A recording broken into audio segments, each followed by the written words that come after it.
타짜 현실판입니다. 자, 백 기자 혹시 섰다 할 줄 아세요? 못해요? 그렇군요. 잘할 것 같아서 물어봤는데. 자, 아무튼 이게 제주에서 벌어진 사기 도박단 사건인데 내용부터 좀 정리해 주시죠. 네, 정말 영화 타짜를 박물케 하는 사건이 일어났는데요. 이길 수 없는 도박판을 만들어가지고 설계한 일당이 붙잡혔습니다. 일당 총 8명이었는데 이 중에는 82살 도박 설계자와 69살 기술자도 있었습니다. 이들은 이제 퇴직한 교사를 도박판에 끌어들여서 2달 동안 무려 2억 1,100만 원을 뜯어냈습니다. 그 손 변호사님 섰다 하실 줄 아시나요? 방법은 압니다. 방법 아세요? 방법 뭐 거의 다 알지 않을까요? 저는 못합니다. 예. 왜요? 저는 점잖은 사람이라서. 원래 이제 점잖게도 할 수 있어요. 점잖게. 그렇군요. 아무튼 뭐 그게 중요한 게 아니고요. 이 범행 내용을 봤더니 와 진짜 여럿이 이걸 그 도박 용어로 뭐 이런 표현 뭐 방송에 부적절해 호구라고 하지 않습니까? 네. 여럿이 팀을 짜가지고 한 사람을 진짜 호구 삼아서 이렇게 한 그런 식이었어요. 그렇습니다. 여러 명이 팀을 짰고요. 또 저도 이런 사건들을 간혹 가다가 직간접적으로 접하다 보면은 젊은 사람보다는 오히려 그 연령이 좀 높은 층에서 이런 범죄들을 꾸며요. 실제로도 이 사건 역시 마찬가지였죠. 게다가 피해자가 어떤 사람인지도 중요한데 전직 교사라고 해요. 그리고 또 보도에 따르면 도박 경험이 뭐 전혀 없다라고 하고 있는데요. 이 도박 경험이 없다는 게 이런 큰 도박판에 휩쓸려 간 적이 없다는 의미인지 아니면 아예 이런 화투를 이용한 도박을 처음 해보는 건지는 정확히 모르겠지만 아마도 전자가 아닐까 그런 생각이 듭니다. 그리고 또 하나 좀 흥미를 모으는 부분이 구체적인 이 도박 수법입니다. 도박이 아니라 구체적인 사기라고 하는 게 맞죠. 사기 도박이니까. 이 섰다 중에서도 이제 똑같은 9가 2개 들어오면 이제 굿땡이라고 하고 또 10이 2개 들어오면 또 이거를 또 속어로 또 장땡이라고 하고 그러는데 이거를 사실 굿땡을 이길 수 있는 게 장땡밖에 없지 않습니까? 그렇기 때문에 굿땡을 주고 자기들은 이 굿땡을 주고 장땡을 가지는 이런 굉장히 영화에서나 나올 법한 굉장히 좀 극적인 장면을 연출해서 돈을 뜯어낸 건데 이렇게 했다는 것 자체가 이 피해자를 굉장히 만만하게 봤다라고 하는 증거가 될 수 있겠죠. 저는 굿땡, 장땡 무슨 얘기인지 솔직히 잘 모르겠는데 교수님이 좀 뭐 이어서 조금 더 설명해 주시죠. 이거 난처하네요. 저도 모릅니다. 네. 그러세요? 모르시는 척 하시는 거 아니에요? 이거? 아닙니다. 저도 잘 모르는데요. 이제 아마도 경험이 없는 사람을 희생양을 삼은 것 같아요. 만약에 경험이 많은 사람이면은 이게 사실은 확률적으로 나오기가 굉장히 어려우니까 그러니까 지속적으로 이렇게 내가 지는 판 이렇게 좋은 수를 쾌를 가졌는데 그런데 이제 내가 지는 가능성이 얼마나 있겠느냐를 의심을 했겠죠.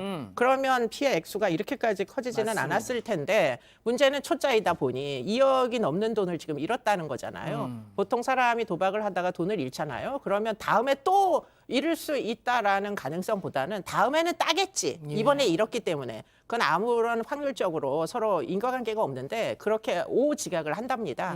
그래서 중간에 끊지를 못하고 끝까지 이제 2억씩이나 날린 이런 이제 사건으로 보입니다.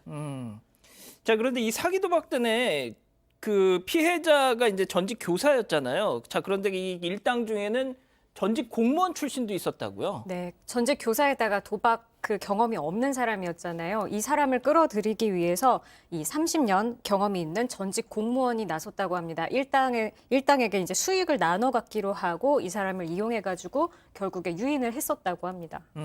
그러니까 이제 이 점자는 또 전직 교사고 하니까 이 호구가 될 사람이 이 공범 중에 전직 공무원을 또 끌어들여가지고 서로 친분을 쌓게 하고 이렇게 이 도박판으로 당긴 뭐 이런 수법인 것 같은데, 자, 양 변호사님, 자 그런데 이게 이렇게 또 뭐 법적인 문제로 넘어가면 이게 또 재미가 없는데,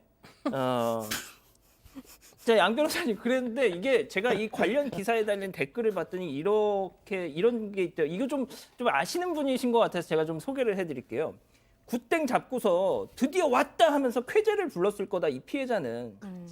그래서 아마 그러니까 돈 빌려주는 사람이죠. 도박판에서 꽁지한테 선이자 떼고서라도 돈 왕창 빌려서 베팅을 했겠지. 그러고 나서 장땡을 와르르르. 이놈들아. 아무리 탄을 쓰더라. 탄이라는 게 뭐 이렇게 그거라면서요. 여기 타짜 영화 같은 거 보면 그 화투를 일부러 섞어 놓잖아요. 그래서 순서가 자기한테 유리하게. 그리고 이거는 사실 그 도박을 다룬 영화 같은 데 보면 꼭 섰다뿐만이 아니라 뭐 카드를 가지고 하는 것도 나오잖아요. 아, 내 패 정말 좋은 패가 들어왔다라고 하면서 되게 막 표정 관리하면서 이렇게 어떻게든 막 안 들키려고 하면서 있는 놈들 다 끌어서 다 내렸을 때 잠깐 하면서 그보다 딱 하나 더 높은 게 나오는 그 순간에 당했다라는 겁니다. 근데 저게요. 저게 아까 탄이라고 만드는 걸 그럼 그렇게 만들어서 그걸 속였다는 걸 나중에 어떻게 밝혀낼 수가 있을까요?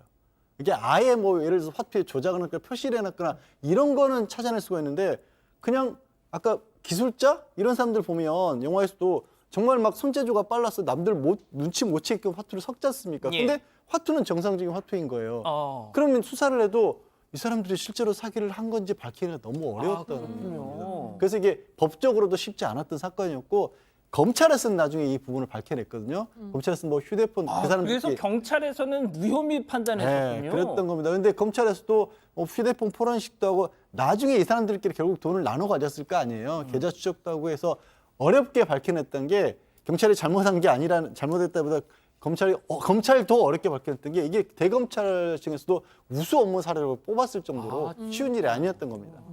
자, 그런데 이게 결국에 이제 이 검찰이 밝혀내서 재판으로 넘어갔습니다.